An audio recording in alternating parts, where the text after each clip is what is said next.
Para ahli tafsir menyimpulkan bahwa ayat ini memberikan beberapa isyarat kepada kita. Pertama, jangan sekali-kali berbuat zalim, berbuat aniaya kepada makhluk Allah Subhanahu wa ta'ala. Kenapa sebabnya? Karena urusannya sulit di hari kiamat kaina. Kalaupun kita pernah berbuat aniaya kepada hamba Allah, maka kita segera dituntut untuk minta halal, minta ampun, minta ridha kepada orang yang pernah kita zalimi itu. Jangan sampai kezaliman kita bawa mati sampai di hadapan Allah Subhanahu wa ta'ala. Bismillahirrahmanirrahim. Alhamdulillahilladzi ahabbal muttaqin al-akhyar wa abghadaz zalimin al-ashrar. Ashhadu an la ilaha illallah wahdahu la syarika lah al-wahidul qahhar wa ashhadu anna sayyidana Muhammadan abduhu wa rasuluhul mukhtar. Allahumma salli wa sallim wa barik ala sayyidina Muhammad nuril anwar wa ala alihi wa ashabihi wa atba'ihi wa dzurriyyatihi al-akhyar, amma ba'd. Yang kita hormati dan kita cintai para habaib dan alim ulama, para muhibbin hadirin hadirat rahimakumullah. Puji dan syukur kehadirat Allah Subhanahu wa ta'ala selalu kita haturkan atas limpahan hidayah, inayah kepada kita semua, sehingga kita dapat berkumpul bersama-sama kembali di tempat yang penuh berkah ini. Dan tidak lupa salawat dan salam juga kita haturkan kepada junjungan kita Nabi besar Muhammad sallallahu alaihi wasallam dan kepada seluruh keluarga, para sahabat, zurriyat beliau dan para pengikut beliau ila yaumil qiyamah. Para muhibbin rahimakumullah, at-tasi' wa thalathun min surahil Quran, surat Az-Zumar, makiyyatun wa ayatuha khamsun wa sab'un. Yang ke-39 dari surah-surah Al-Quran, yaitu surah yang bernama Az-Zumar. Surah Az-Zumar ini diturunkan di Mekah. Ayat-ayatnya berjumlah 75 ayat. Az-Zumar artinya adalah kelompok-kelompok, kumpulan-kumpulan. Dinamai dengan surat Az-Zumar ini, dinamai surat ini dengan Az-Zumar karena di dalamnya ada menyebutkan kalimat zumar sebagaimana tercantum dalam ayat 73 dan ayat yang lainnya. Disebutkan di situ, wasiqal ladzina taqaw rabbahum ilal jannati zumara hatta iza ja'uha wa futihat abwabuha wa qala lahum khazanatuha salamun alaikum tibtum fadkhuluha khalidin. Dinamakan surat ini dengan Az-Zumar karena di dalamnya ada menceritakan tentang zumar, kelompok-kelompok. Wasiqal ladzina taqaw ilal jannati zumara, dihalau orang-orang yang takwa kepada Tuhan mereka menuju surga berkelompok-kelompok. Orang-orang yang takwa ini dihalau menuju surga berkelompok-kelompok, bergolongan-golongan. Ini golongannya si anu, rombongannya si fulan, rombongannya si fulan.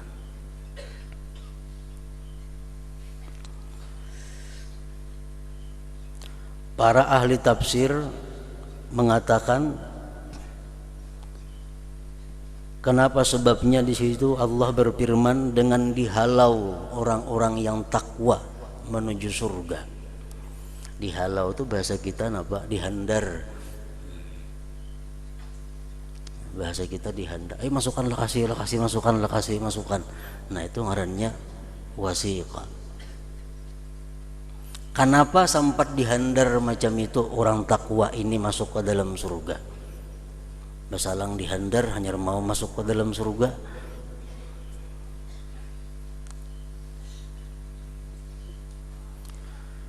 Para ahli tafsir mengatakan li'annal muttaqina idza qila lahum idhabu ilal jannah fayaqulun la nadkhuluha hatta yadkhula ma'ana ahibba'una wa asdiqa'una. Kenapa orang-orang yang takwa itu sampai dihandar masuk surga, sampai digasak masuk ke surga? Karena menurut sebagian ulama tafsir, orang-orang yang takwa itu bila mana mereka diperintahkan masuk surga, hai orang yang takwa masuklah ke surga, mereka orang yang takwa tadi berkata, kami tidak mau masuk surga kecuali masuk bersama kami orang-orang yang kami cintai dan kawan-kawan kami di dalam dunia. Nah, jadi galut mencari kekawanan, galut mencari kekasih orang takwa ini, sampai dihandar kasih masukkan surga.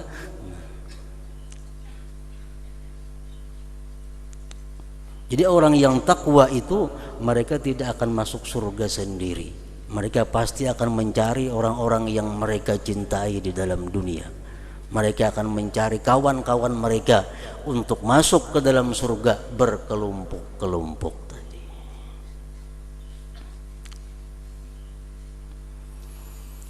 Allah berfirman dalam ayat lain di surat yang lain pula, al-akhilla yauma idzin ba'duhum li ba'din adu illal muttaqin.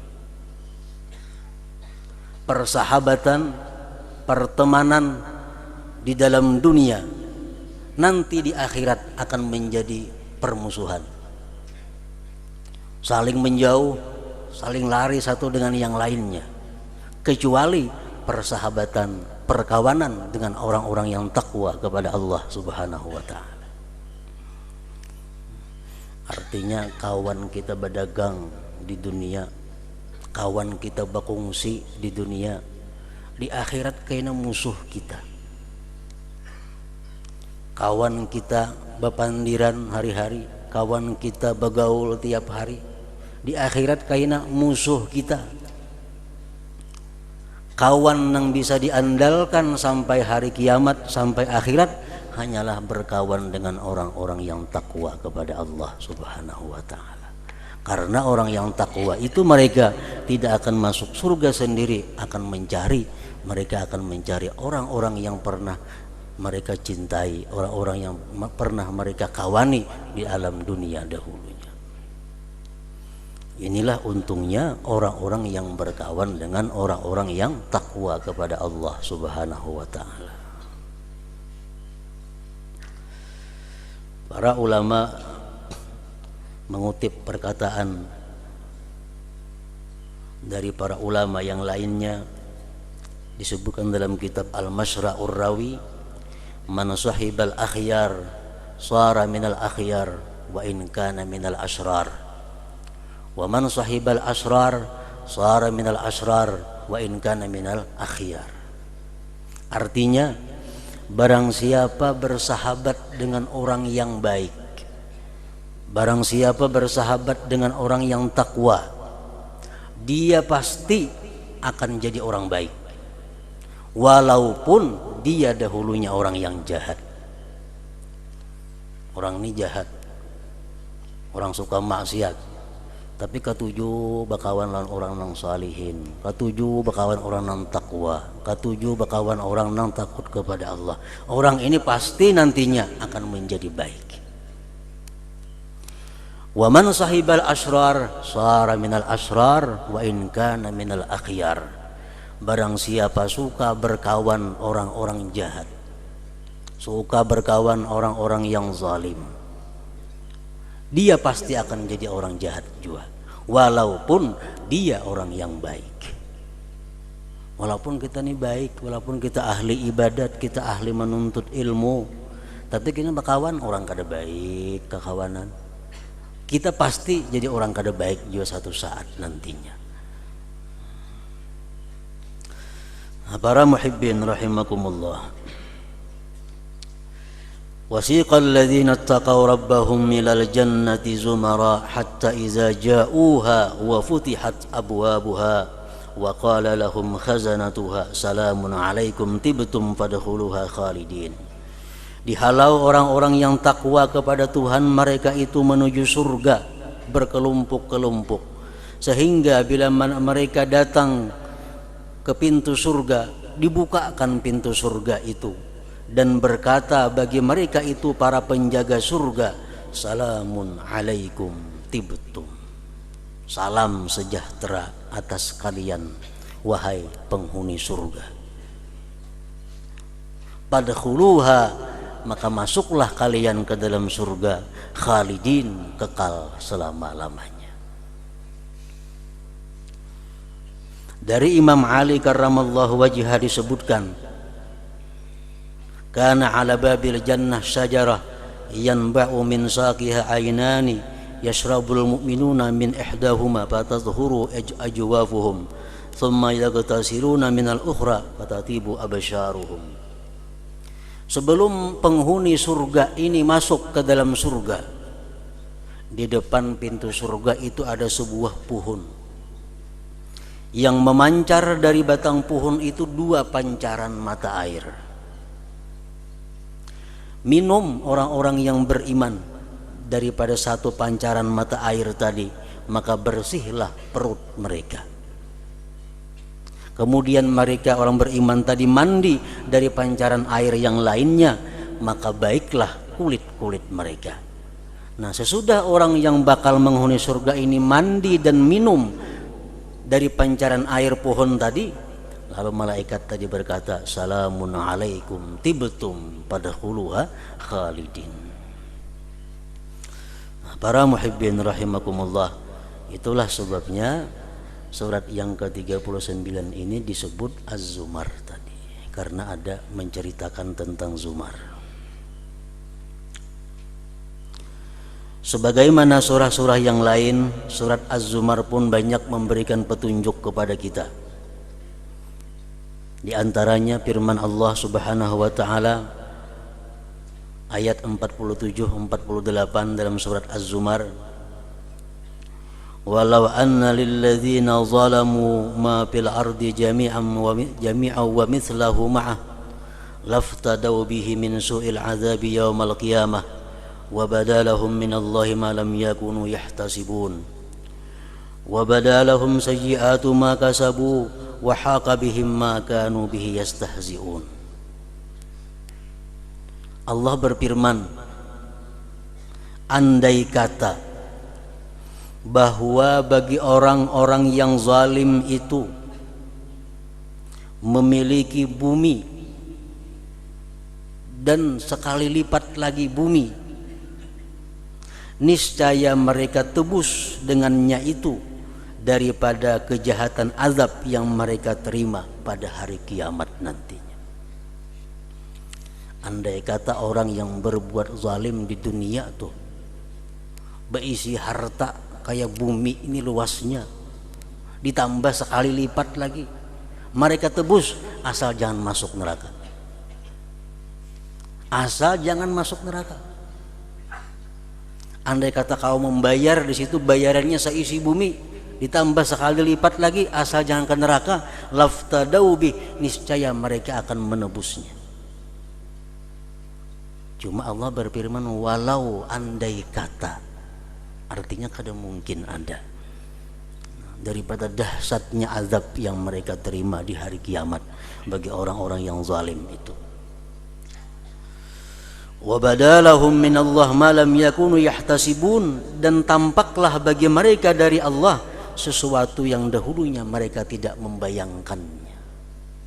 Dikira neraka itu kecil, dikira siksa Allah itu inting, Dikira Allah itu siksanya sedikit. Begitu melihat sebenarnya, akhirnya mereka menyangka, akhirnya nampak bagi mereka yang di luar sangkaan mereka di dalam dunia dahulunya. Wa badalahum sayyi'atu ma kasabu, dan jelas bagi mereka kejahatan-kejahatan yang mereka kerjakan, dan meliputi dengan mereka sesuatu yang mereka dulunya menganggap remeh. Sesuatu itu dikatakan ini haram hukumnya, ini akibatnya kaina neraka, dianggap inti. Begitu sampai kena di sana melihat, nah, hanya mereka itu ketakutan. Para muhibbin rahimakumullah, para ahli tafsir menyimpulkan bahwa ayat ini memberikan beberapa isyarat kepada kita. Pertama, jangan sekali-kali berbuat zalim, berbuat aniaya kepada makhluk Allah Subhanahu wa ta'ala.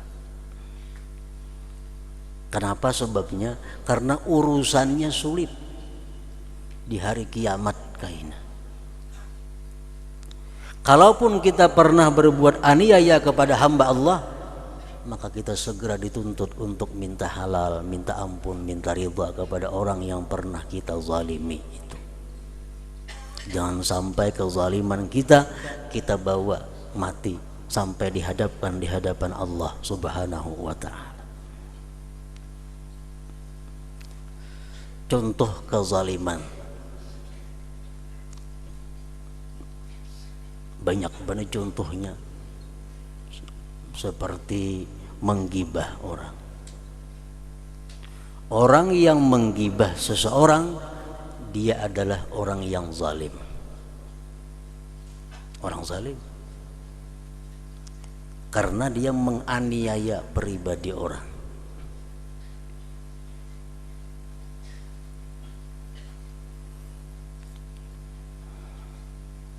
Yang kedua, contohnya lagi memfitnah, makin berat lagi. Memfitnah orang, ada nangka dari perbuat orang. Ini orang berhak menyandang nama zalim.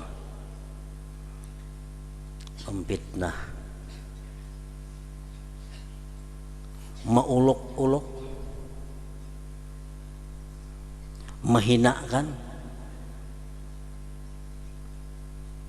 termasuk dalam kelompok zalim. Kita menghinakan orang lain, baik dengan kata-kata, baik dengan tindakan yang isyaratnya menghinakan orang lain, merendahkan martabat orang lain, berarti kita zalim kepada orang yang kita hinakan itu. Menipu, orang yang menipu termasuk orang zalim.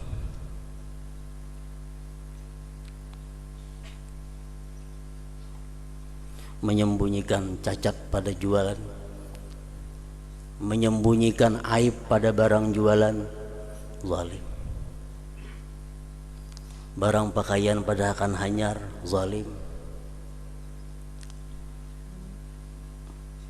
Barang murni dicampur, orang zalim ngarannya.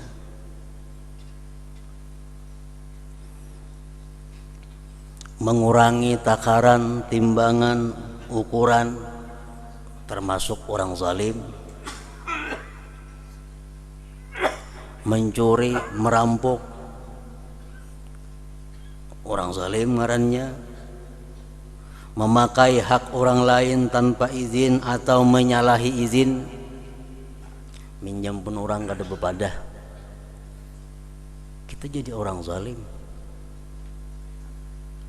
Atau minjem bepadah ke pasar, soalnya kabirayang bawa sepeda orang, menyalahi izin.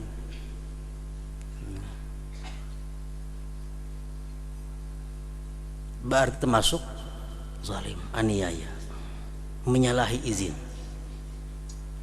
Mengganggu, menggoda istri orang lain, termasuk orang yang zalim, orang yang aniaya. Masuk ke rumah orang lain tanpa izin, masuk ke rumah orang lain tanpa izin, Maintip barang yang disembunyikan pemiliknya, membuka lamari orang, kada boleh. Orang zalim ngarannya kita saat itu.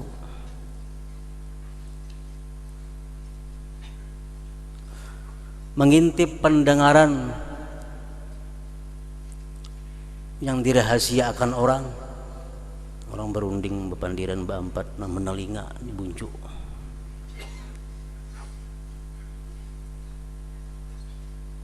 Membuka rahasia orang,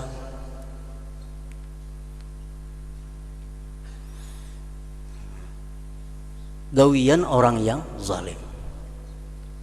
Apabila ada orang datang kepada kita,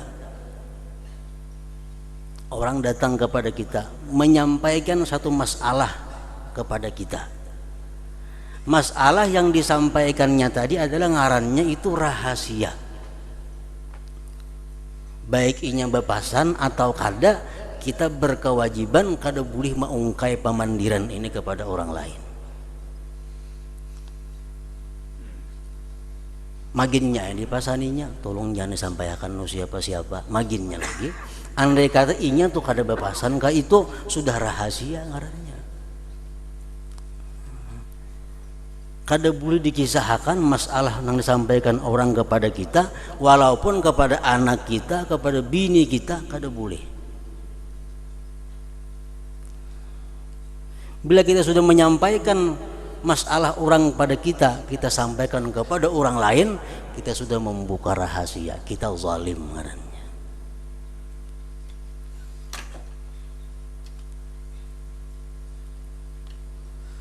Tidak membayar upah kepada buruh yang sudah menyelesaikan pekerjaannya, zalim.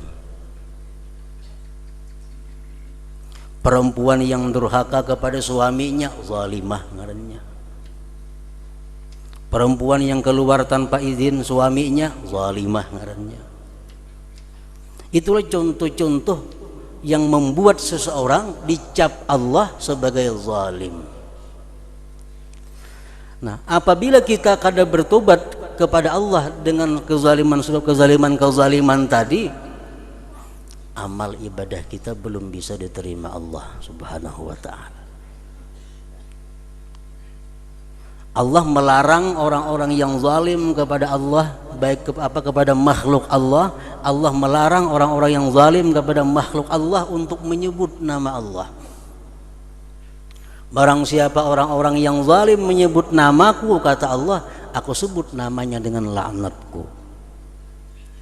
Jadi orang zalim berzikir la ilaha illallah alaika laknatullah, jar Tuhan. Makin banyak juga laknatnya.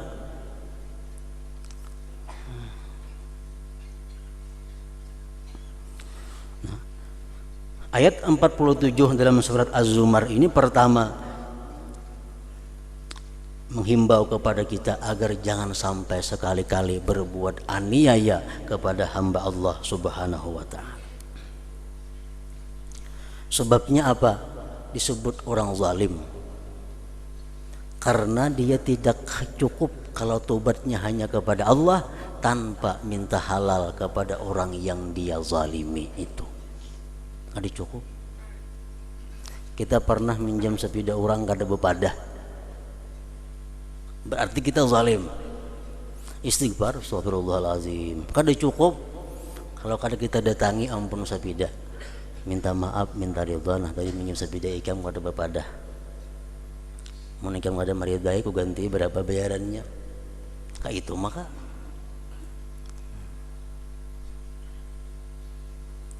jadi menzalim kepada makhluk Allah merupakan dosa yang tidak akan dibiarkan oleh Allah Subhanahu wa ta'ala, akan diperhitungkan oleh Allah Subhanahu wa ta'ala. Nah yang kedua, ayat ini memberikan petunjuk kepada kita jangan terperdaya dengan kemaafan Allah Subhanahu wa ta'ala. Ayat tadi berbunyi wa badalahum minallahi ma lam yakunu yahtasibun, nampaklah bagi mereka itu daripada Allah sesuatu yang belum pernah mereka sangka, belum pernah mereka bayangkan. Nah, ini ayat berpetunjuk kepada kita agar jangan terperdaya dengan ampunan Allah. Kita menyangka Allah pemaaf, Allah pengampun, kadang jadi masalah berbuat dosa. Mati kita sebelum tobat, kita akan menemui Allah. Allah bukan pemaaf, tapi Allah maha adil waktu itu kaina.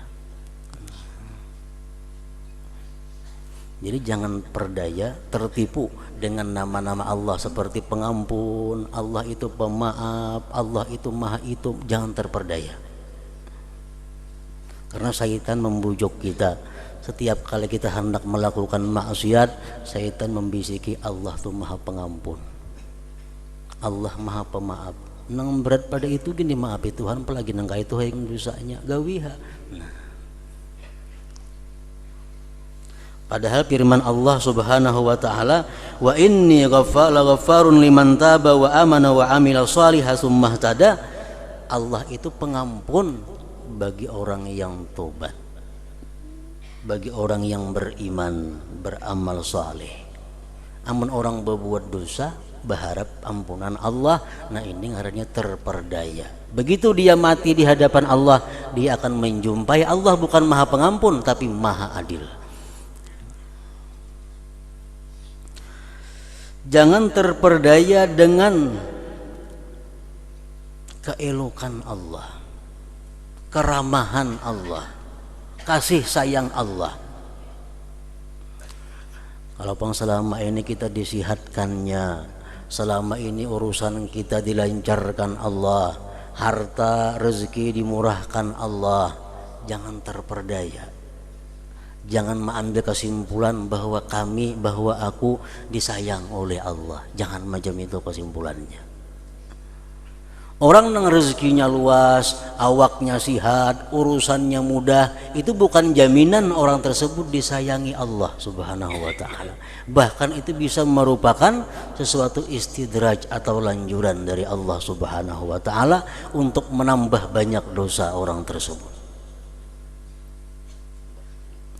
Firman Allah Subhanahu wa taala, "Fala taghurrannakumul hayatud dunya." Janganlah kalian terperdaya oleh kehidupan dunia. Wala yaghurrannakum billahil gharur. Jangan memperdaya akan kamu dengan Allah oleh syaitan.